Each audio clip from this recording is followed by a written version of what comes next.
Hello. Yes. This is Derry Harper who's speaking. Hi, Derry. Scott Donaldson here. My wife, Amy. All right. And Mr. and Mrs. Donaldson, I am working from home today, and we have been, as an office, working more from home than we have at the Federal Reserve Bank building. Any follow-up conversations, of course, we can do virtually, Zoom or WebEx or something like this. But I wanted to talk to just you. I want to add Mr. Peterson on as your attorney. Peterson. So Ed, have you? Peterson? Yes, sir. Okay. Ed, have you added him on? Ed. Ed went to get Mr. Peterson, I believe. All right. Well, then let me just wait until he's on the line. Mr. Harper, while we're here, Yes. did and I may have misunderstood this, but did you lose some children yourself?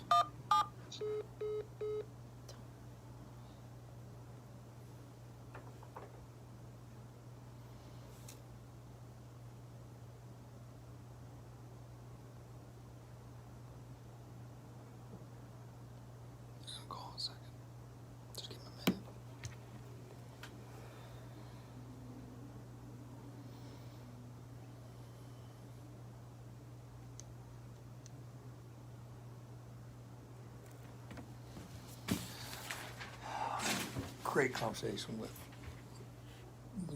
Graham. No one's calling. Oh.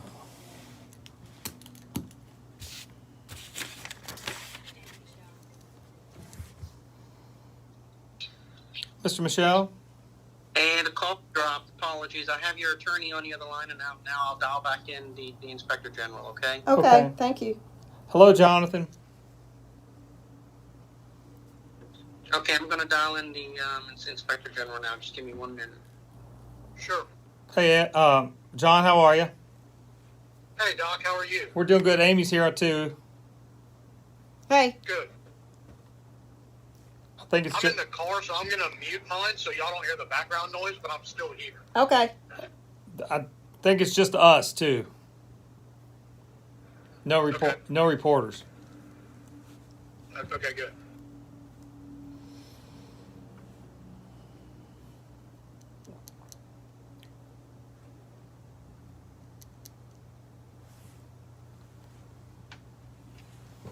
Okay, I have, I think everybody on. Let's just do a mic check. Mr. and Mrs. Donaldson? Yes, Speaking. Ms. Peterson? Yes. Okay, and I Right. have the Inspector General on.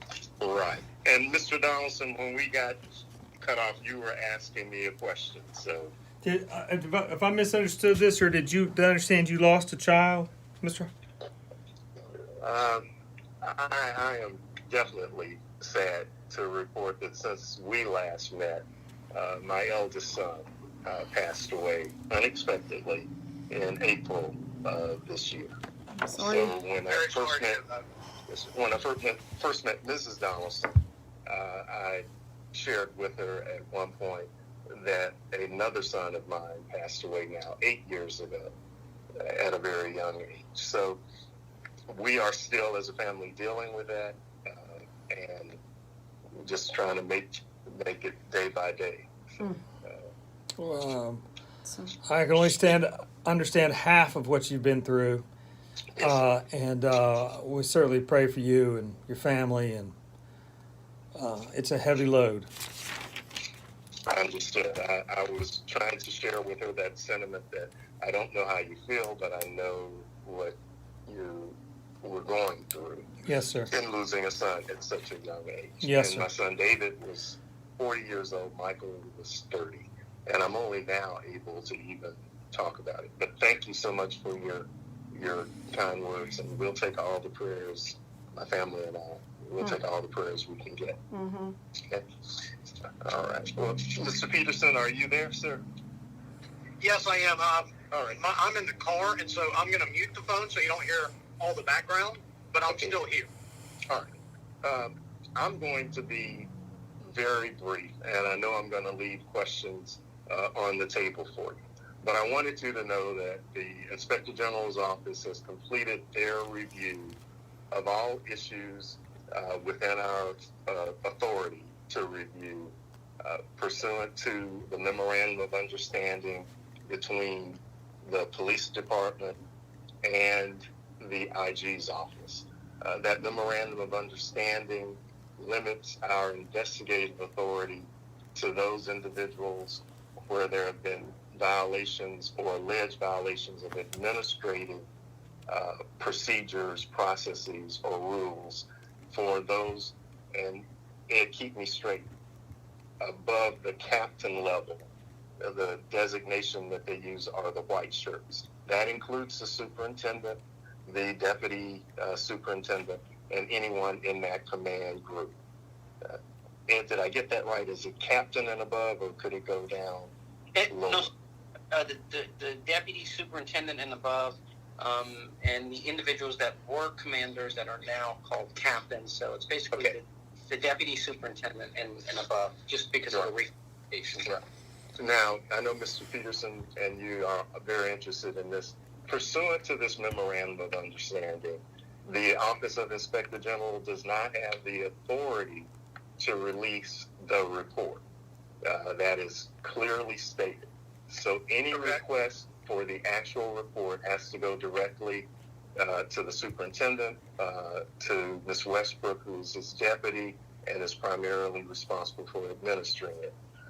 But when you obtain a copy of that document, myself, Mr. Michelle, and the investigators who worked and did the actual review will be available for us to have a follow-up question. Okay. I'm not at liberty at this point in time to talk to the press, which is why I did not add the report on. If I'm called, I'm going to basically say the same thing. I'm not going to answer a whole lot of questions. And secondly, the independent police monitor, while engaged in looking at some aspects of this, is not involved. They're an independent entity in an investigation of the type that we conducted. In fact, we've got more, and Ms. Hudson and her team do a whole lot with a look. We have a different mission, and we also have folks who are more resources to put on an investigation. I want to express my deepest sympathies to you. I know this has been very, very difficult last few years for you.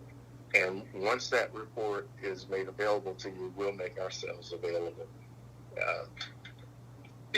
Any questions? Is it subject on that? Is it subject to a public records request? I can't give you legal advice. I would certainly not try to give you any more guidance. It might even fall into that. That's a question for the police department, for the NOPD or the city attorney's office or their legal counsel to answer. Got it. Understood. Thank you. Mm-hmm. So when did I know you have completed the case, but does that mean you then have turned it back into the police department? Yeah, under our standard operating procedure, we, in this particular instance, gave them 30 days to respond. And they pretty much exceeded that. But I got an official note from them today, really, saying that they had no further remarks or et cetera about the case. We do that as a control mechanism in case we miss something. It's definitely required in a audit or evaluation arena. It's required by the standards. In investigations, we don't always do it, but if it's a department that has such a serious issue as this, we thought it was necessary to follow that same pattern. So they've had at least 30 days to review it and have expressed any objections to our findings or conclusions. You can't tell us anything about your findings or conclusions.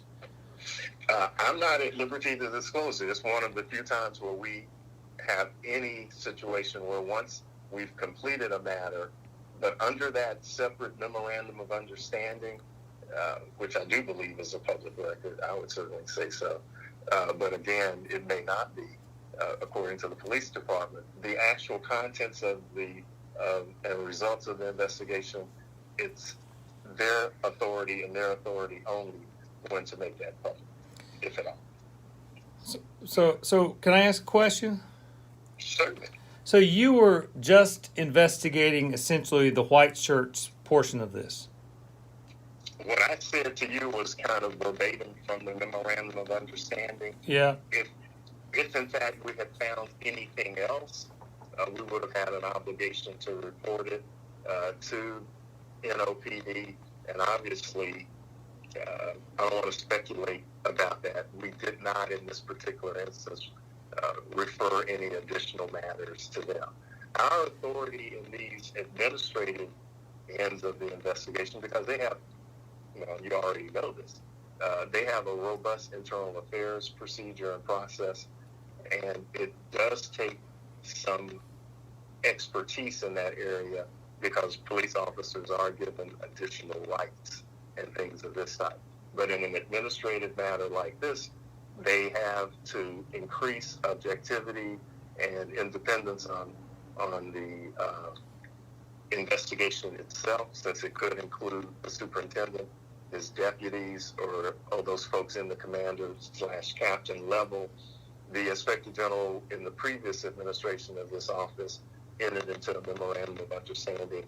The current superintendent and I we didn't have to re-implement it. We signed a new agreement just to make sure that both our names were on it. As you know, he's been on board for a year or so now. I forget how long. So we have that same agreement with them. And I don't know the history as well. I bet Mr. Pedersen would, but of course the NOPD is under a consent decree. So they felt that this was one way to add some autonomy. I don't report to the superintendent. I don't report to Ms. Westbrook. We write and produce this document based on our own investigation.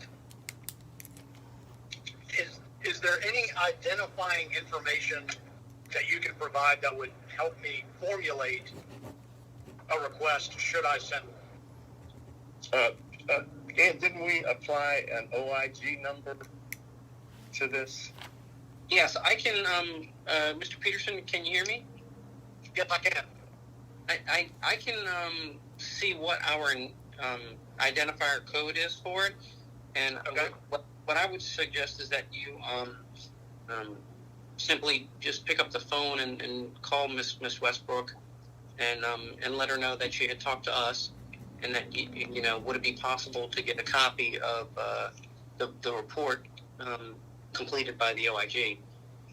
Okay. And I think that might be the most efficient, least intrusive manner, and I hopefully you'll be successful in that endeavor. Okay. Yeah, and Mr. Peterson, in an overabundance of caution, I'll check with our general counsel. We have to put a number on anything that we open up and do anything on.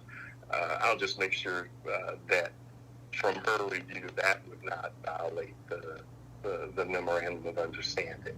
So Ed's suggestion, I think, is a good first step to take. And then I'll be able to answer that question if you're not successful on whether I can disclose that. Okay. Okay. All right, Mr. and Mrs. Donaldson. I have a question. I'm sorry to interrupt. Oh, yes, ma'am. I didn't know if you're No, closing. go right Well, No, I'm not going. did your investigation include Safety and Permits Department? Let me pause a moment. The investigation was conducted pursuant to our memorandum of understanding with NOPD. Right. We do not have an allegation regarding the safety and permits that would fall clearly within the jurisdiction of the Inspector General, especially since you have, as I understand it, a civil matter going on in that regard. Now, it is known to the public in New Orleans that my office has been involved in an ongoing, an investigation of safety and permits in other areas that has resulted in the indictment or criminal information against one individual. And I disclosed to the mayor and the city council that we were involved in ongoing investigations of some activities at safety and permits not related to your son's circumstances. So, in other words, we're looking at other issues related to safety and permits than the ones you've raised.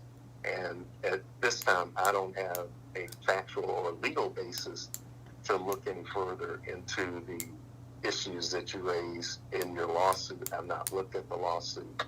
But if there are some that you think might fall within our jurisdiction that we don't know about, you can certainly make those available to us. But right now, the short answer is we have other matters where we're reviewing safety and permits that have been disclosed to the public. I'm dancing around the head of a pin, Mr. and Mrs. Donaldson. You deserve some straight talk. We're involved in looking at serious potential violations of criminal law regarding safety and permits. Right, because you got the Steak and Hard Rock Cafe in the middle of Canal Street. Yes, sir. Yes, sir. So forgive me for going into that routine. I was thinking, okay, I got to talk that way, but that's not. You deserve to know that. I mean, and we're going to be continuing to work on those issues for some time. I'll be glad to share the letters with you. They're in the public domain that I sent to the mayor and the city council back in January. Oh, I have it. Made it very clear. I have it. I can share this with you. We are taking all of the aspects of that matter extremely seriously. So let me ask you this. Are you guys looking back at any other inspections? What's your look back window? I mean, if you see this, I'm just going to say it, you might not, but the Hard Rock Cafe is in Canal Street. Do you really think that's the first violation, the first problem? No, they've reported. Or are already. you going to look back further? How far are you going to look back? No, I can't comment on what we're looking at now. I can share with you what was in the press release from the U.S. Attorney's Office, and that is the allegations against the one individual that's been charged go back to 2014 with kind of an open-ended assertion in the charging document alleging that he took money in exchange for approving permits. So that would be my official way of answering that. But yeah, it goes back further. Is his name in At the least public? to 20. Is that guy's name in the public domain? It's Kelvin Richardson. Kevin. And there was a press release issued by the U.S. Attorney's Office that also disclosed that the Office of Inspector General had contributed to that investigation along with other federal agencies. Okay. Can I ask? I'm paying quite a lot of attention to the Safety and Permits Department and the new job description that the mayor has created that seems quite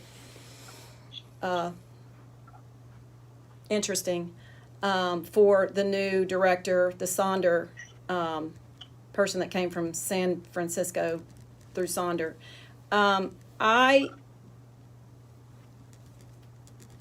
What Zach Smith, the former director, told us he told us two different things. One was that there was no oversight for windows. There was no code for windows over 60 feet. And then he told Katie Moore a few months later, and before he was demoted, that they weren't required to do anything related to the Saratoga loft apartments because it was historic. And he told her that there was really no actual means for how a building is decided to be historic or not historic. And I know you're not going to comment on it, but I wanted to comment on it because I think there's a big problem right there. And I see that the mayor's office is just bringing all those departments together. And that's concerning. I made a note of that. We will add that to our... Yes, you can follow me on Facebook and see everything that I think regularly. Mr. I don't do Facebook. You're a wise man. For obvious reasons. You're a wise man. Mm-hmm. You probably And sleep I don't well. mean to. I don't mean to change the tone. These are serious matters. No, that sir, we're but we dealing have with. to. But I have to say that the incident where the federal judge's family was brutally attacked by this guy that was able to obtain their address and was on, obviously, based on news reports, obviously a vendetta against that particular federal judge. Ed, of course, is a former FBI agent. I'm a former assistant United States attorney. Right now, I say after 40 years of being a licensed attorney, all my friends at my age are still working as judges. So we are in a time of some uncertainty, and obviously people who are acting out on all kinds of People are evil motives. well, So you know. I don't do Facebook because I'm easy enough to find as it is. Yeah. I don't blame you. Okay. We have a Facebook page for the IG's office, so I will instruct those who know how to do Facebook to add you as a person so we can get any information that we distribute on Facebook and our Twitter. Oh, I'm already following you on Facebook, your IG page. Hey, good. We need to update it. We need Yes, you to do. Make sure that we thank Saudi Sovereign Wealth Fund. Look, they both testified before the Any other January. questions about this until you get or are able to obtain a copy of the report. We will reconvene at a date and time convenience to you if you obtain a copy of the report and have questions about our findings or how we conducted this particular review. I have one more question. Me too. When did you send the report to NOPD? At least 30 days ago, if not more. Well, okay. Ed told me that he was finished with his report on April 23rd. Ed, can you tell me when we transmitted that? I Because think we I sent it was about. out. Yeah. I was out on April 23rd. What he was referring to is that I was out of the office Right, I for know. about 2 weeks. Yeah, And so it was sometime after that. I don't recall. right. I just meant it as a reference. Yes, ma'am. Yes, ma'am. That's fine. Thank you. Hmm. I just wanted to make sure that NOPD couldn't tell me they didn't have it yet. That's all. No, sir. They have it. They can still tell you that. They do. Mr. Donaldson, Yes. do you have the contact phone number for the commander, for Commander Westbrook? Yes, I do. Amy but she, does. she, you know, she's very difficult to communicate with. But yes, we have the phone number. Okay, and I sent you the since you were asking for since Mr. Harper mentioned the press release, that's a public document, so I already sent it to you on safety and permit, and then if I can recommend, maybe wait 24 hours before you contact Ms. Westbrook, and I'll facilitate them knowing that you're going to be calling them, and then so they'll be ready for the call, and then hopefully you'll have a smooth transaction. Thank you. Thank you. And Mr. and Mrs. Donaldson, again, my deepest condolences on the loss of your son, and I will be able to say more about what we could do, but we did do our best to review those issues under our clear-cut authority. So, but I didn't want to end without saying that to you and Mrs. Donaldson at the same time. Thank you. I have one more additional question because I always have more questions. Is there any way to? Right. Is there any way for us to know whether the FBI is actually investigating this or not? Even if we knew that, we Couldn't probably tell you. wouldn't be at liberty to discuss that. So I don't know what the Bureau is doing would be my response. Do you ever come into a situation where the breadth of your jurisdiction comes to an end and you forward something over there to them? That does happen, yes. As you'll see when you read that press release, that case that we worked jointly with I think the Bureau is specifically named in the press release, and the other agencies. Just the disclosure of that relationship generally is handled by whoever is primarily responsible for the matter. So we refer matters to them, have in the past, and it's in the public domain, and we'll continue with that practice. Okay. With our federal, well, you noticed that I'm a former Fed. Ed's a former Fed. Our general counsel was with the U.S. Attorney's Office for 30-something years as an assistant U.S. attorney. So that's part of our mission, is to act in a law enforcement capacity, and when those administrative matters that we look into turn into facts and circumstances that may have a foundation in state or federal criminal law, then we work with those partners on a regular basis. Okay, thank you. That's all I have. All right, then. Thank you very much. Thank you. We'll be available. Mr. Peterson, I'm sure we'll hear from you or the Donaldsons once you obtain that document, and we'll sit down and talk to you. Absolutely. All right. Have a Thank good you. day. All right, take care. Thank Okay. you. Ed, I'll call you back in just a minute. Yes, sir. All right, thank you. Some evangelical leaders are starting to ghost Donald Trump ahead of the 2024 election. One of those is Franklin Graham.